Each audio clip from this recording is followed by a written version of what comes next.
A crowd of 6,000 braved below freezing weather to participate in Chicago's March for Life on Sunday. Keynote speaker Ramona Trevino, a former Planned Parenthood director turned pro-life activist, told the crowd the deadliest thing in the world is indifference.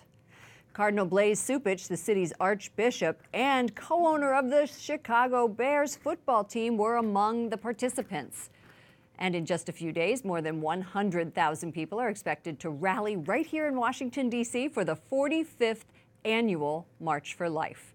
Joining me now, we are honored to welcome Jeanne Mancini, president of the March for Life. Welcome to the program. Thanks for having me, Lauren. So happy to have you. You must be tired already. There's a lot of work preparing for the march, but as we were talking about a little bit beforehand, it's all worth it when you get up there and you see the young people and their enthusiasm. You know, I think it was St. John Paul II that said young people are the best ambassadors for life, and it's contagious the day of the March for Life. Oh, I know they come here in droves. They sure and do. Paul Ryan is going to be addressing the crowd this year. He's one who hadn't addressed it last year. It was Vice President Mike Pence last year. Any word if the president will come? Well, we've extended invitations to the White House and nothing's yet confirmed, but stay tuned. Stay tuned. Okay, all right. We have seen major strides in the pro-life movement since this presidency began. And many really credit President Trump and Vice President Mike Pence for supporting and promoting the pro-life agenda. Has the president, do you think, been a tipping point in the movement?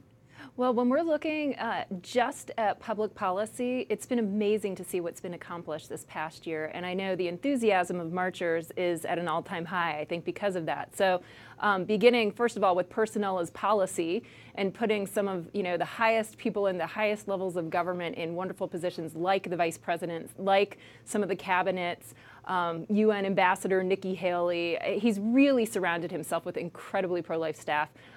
But maybe the most important thing that he's done this year with regard to life is the nomination and confirmation of Supreme Court Justice Gorsuch.